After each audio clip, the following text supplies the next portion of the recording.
You step outside for a moment, maybe to check the mail, maybe to feel the sun. You glance up at the sky, notice the color of it, and go back inside. The whole thing takes 30 seconds. But your ancestors didn't do that. They lived outside. Every hour of every day, they were inside the world the way you are inside a building. The sky wasn't something they glanced at, it was the ceiling of everything they knew. Which raises a question most people never think to ask. What did they actually see when they looked up? What did this planet look like before we built walls between ourselves and it? The answer is going to unsettle you. For over 300,000 years, your ancestors navigated this planet with no maps, no instruments, and no artificial light. What they had instead was direct, unmediated contact with a world that was alive in ways you have almost no frame of reference for. Not metaphorically alive, physically, sensory, overwhelmingly alive. A world that never stopped broadcasting information. A world your body was built to receive. And they read it the way you read a screen. Start with the night sky, because that is where the gap between their world and yours is most measurable. On a clear night, far from any city, the human eye can see roughly 2,500 stars with the naked eye. That is what you might see today if you drove 2 hours from the nearest town, waited 40 minutes for your eyes to fully adjust, and had a perfectly clear sky overhead. Your ancestors had none of those conditions to worry about. There were no towns to drive away from. There was no artificial glow softening the dark. And so what they saw every single night of their lives was something most living humans have never witnessed. The Milky Way was not a faint smudge on the horizon. It was a dense, luminous band of light so bright it cast shadows on the ground. Actual shadows. From starlight alone. In 1994, an earthquake knocked out power across Los Angeles. People called emergency services to report a strange silver cloud hovering over the city. Hundreds of calls. Documented calls. They had never seen the Milky Way before. They thought it was a threat. That gap between what your ancestors saw every night of their lives and what most humans today have ever witnessed is not a small one. It is the difference between living inside a world and watching it through a window.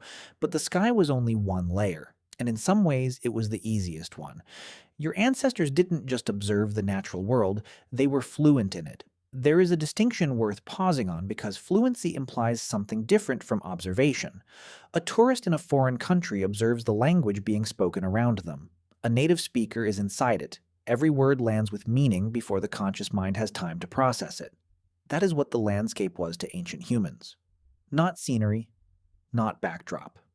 A living language they had been reading since before they could walk. Anthropologist Wade Davis spent decades living with indigenous cultures across 4 continents. What he found, consistently, was that traditional peoples experienced their landscape the way a musician experiences music, responsive to it, inside it.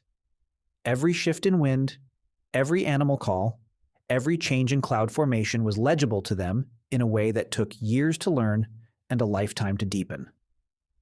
Davis called the sum total of all these ways of seeing and knowing the world the ethnosphere, and he argued that losing it is no different from losing a rainforest. The information is gone. The accumulated intelligence of thousands of years of paying attention, gone. The Hadza of Tanzania, one of the last remaining hunter-gatherer cultures on Earth, demonstrate what that fluency looks like in practice.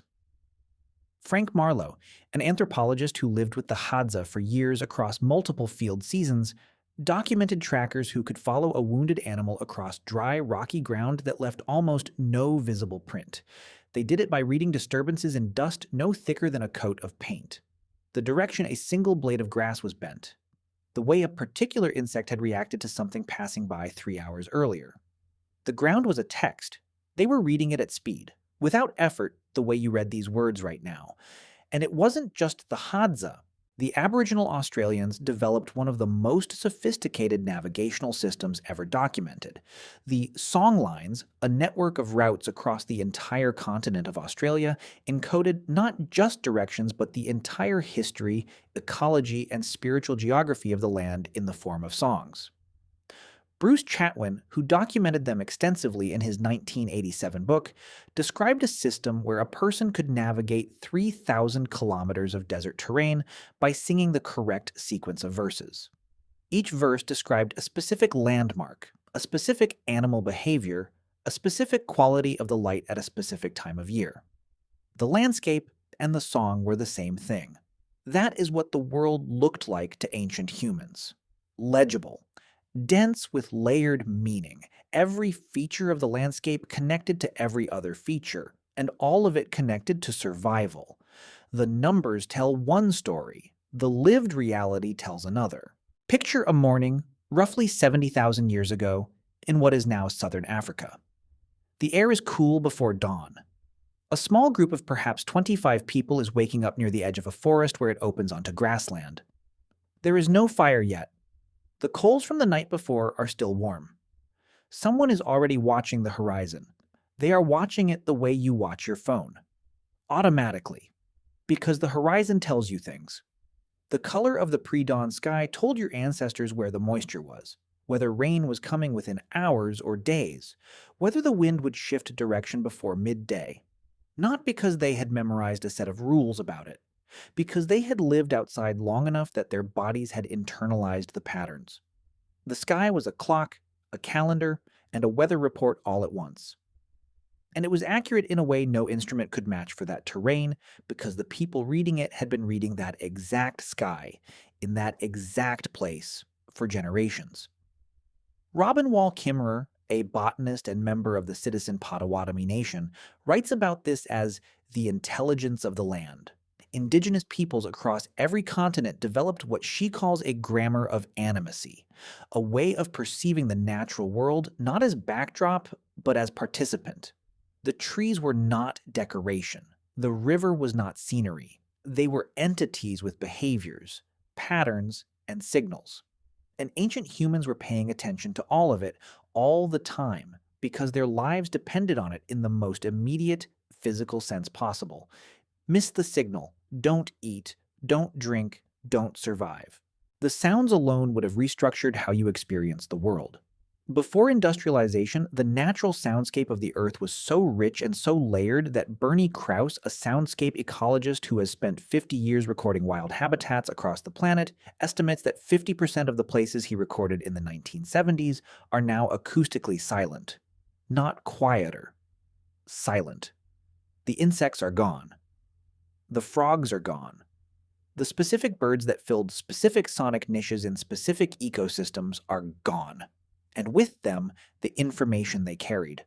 Because that soundscape was not ambient noise to your ancestors. It was a surveillance system. A sudden silence in the middle of the day meant something was moving through the area that didn't belong. A shift in the particular frequency of birdsong in a tree line meant a predator had entered a certain zone within the last few minutes. Specific alarm calls from specific birds told experienced ears not just that a threat was present, but what kind of threat it was, how large, and which direction it was moving. The Kalahari Bushmen, documented extensively by anthropologist Richard Lee throughout the 1960s and 1970s, demonstrated the ability to distinguish dozens of distinct bird alarm calls and translate each one into precise information about what was happening in the surrounding landscape, sometimes up to half a kilometer away. The soundscape was a warning system, a navigation tool, a real-time map of invisible activity happening all around them, in all directions, at all times. And then there was the smell. This one is harder to document because smell leaves no archaeological record. But physiologically, the human nose contains roughly 400 distinct olfactory receptors, capable of detecting over 1 trillion distinct scents. 1 trillion.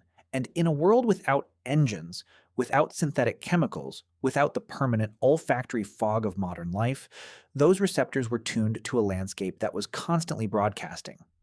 The smell of rain before it arrived, sometimes hours before. The specific scent of certain plants that only released their oils when disturbed by a large animal moving through them. The smell of water on dry earth, which the human nose can detect at concentrations lower than almost any instrument ever built. Your ancestors could smell a water source from a significant distance. In some documented cases, experienced trackers in the Kalahari could identify the species of an animal from its scent trail alone, without a single visible print. Your body can still do versions of this. You just don't live in a world that asks it to. That world didn't disappear overnight. It faded over thousands of years, slowly at first, then faster, then all at once. Agriculture reduced mobility and narrowed the range of landscape most people interacted with. Cities concentrated humans in environments that had no relationship to the natural systems they evolved inside. Industry buried the soundscape under engine noise and replaced the night sky with a permanent orange ceiling of light. And screens arrived last, completing the substitution, giving the eyes and the attention something to do that had nothing to do with reading wind or tracking movement or watching the horizon. We didn't lose contact with nature, we traded it. For comfort, for safety, for food security and warmth, and the ability to live without needing to read the sky to survive. Those are not small things. And the point here is not that we made the wrong trade. The point is that we need to understand what the trade actually was. What was on the other side of it? What we handed over without fully knowing we were doing it. Because here is where it gets complicated. Here is what nobody talks about. In 2003, anthropologist Elizabeth Cashdan published a study in the journal Current Anthropology examining stress hormone levels across a range of human populations, from modern urban dwellers to semi-nomadic foragers in southern Africa. What she found confirmed what other researchers had been circling for decades. Cortisol, the primary human stress hormone, was not lower in people living closer to nature. The relationship was more complex than that. What was consistently different was the type of stress and, more importantly, the recovery time. Forager populations experienced acute stress. Short, sharp, physical stress responses tied to real, immediate events, followed by genuine physiological recovery. Urban populations showed something different. They showed what researchers now call chronic low-grade activation. The stress system turned on, but never fully off. A permanent low hum of threat response with no clear trigger and no clear resolution. Your nervous system never got the update. That is the part that sits underneath everything else. Your brain is still running the same perceptual hardware your ancestors used on those African savannas 300,000 years ago.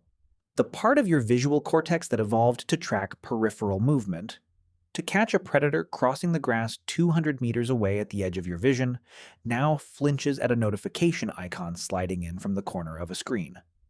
The threat detection system your amygdala runs, the one that evolved to process danger, signals from a living landscape full of animals and weather and rivals, now processes email, subject lines, and the tone of a text message. And the expression on a face, visible for a fraction of a second in a video call. Stephen Kaplan at the University of Michigan spent decades researching what he called attention restoration theory. The core finding was this: natural environments restore a specific kind of cognitive capacity that urban environments continuously deplete. Not because nature is calming in some vague aesthetic sense, but because your nervous system evolved inside it. Your perceptual system in a natural environment is doing what it was built to do, which means it doesn't have to work against the environment. It works with it. And that cooperation, that alignment between what your brain is and what it is embedded in, produces measurable, documented recovery. Lower cortisol, lower blood pressure, restored directed attention capacity, improved working memory. Kaplan's studies showed these effects after as little as 20 minutes in a genuinely natural setting. Not a park, not a garden. A setting where the land is doing what land does without human management. 20 minutes. After 300,000 years of evolution inside that environment, 20 minutes is enough for your body to start remembering where it is. And this points at something even deeper than stress or attention. Something about the quality of perception itself. Neuroscientist David Strayer at the University of Utah ran a series of studies in the early 2000s that sent participants on extended wilderness trips with no access to technology. After 4 days, their scores on creative problem-solving tests improved by 50%. Not marginally, 50%. Strayer's explanation was not mystical, it was mechanical. The prefrontal cortex, the part of your brain responsible for focused analytical thought, requires recovery time the same way a muscle does. In an urban, technology-saturated environment, it never fully gets it. The inputs keep coming. The demands keep stacking. But in a natural environment, with no screens, no notifications, no engine noise, no artificial light, the prefrontal cortex finally gets to rest. And what emerges in that rest is not emptiness. It is a different kind of thinking, broader, more associative. More like the thinking your ancestors did when they were tracking something or reading weather or making a decision that had to account for a dozen variables at once with no room for error. That kind of thinking is still in you. It has just been waiting for conditions that no longer exist by default. Your ancestors looked up at a sky that cast shadows from starlight. They heard a soundscape so layered, so dense with information, that losing it took 50 years of industrial noise to accomplish, and we still haven't fully registered the silence. They read the ground the way you read text. They felt the wind shift and knew, in their bodies before their minds, what it meant. Not as a skill they practiced, as a language they had grown up inside. A language the entire surface of the earth was speaking all the time, in every direction, without pause. You stepped outside for 30 seconds today. You noticed the color of the sky. Maybe the temperature. Maybe a sound that didn't quite register before you were already back inside. And somewhere beneath the part of you that lives in rooms and reads screens and measures time in calendar blocks, the older part of you, the part that is still 300,000 years old and has never seen a ceiling, was paying attention to all of it. It still is. If you made it this far, you are exactly the kind of person this channel exists for. We make videos like this one every week, about ancient human behavior, about what your body still remembers, about the gap between the world you were built for and the one you actually live in. If that is something you want more of, hit subscribe. It costs you nothing, and it tells the algorithm that this kind of storytelling is worth keeping alive. See you in the next one.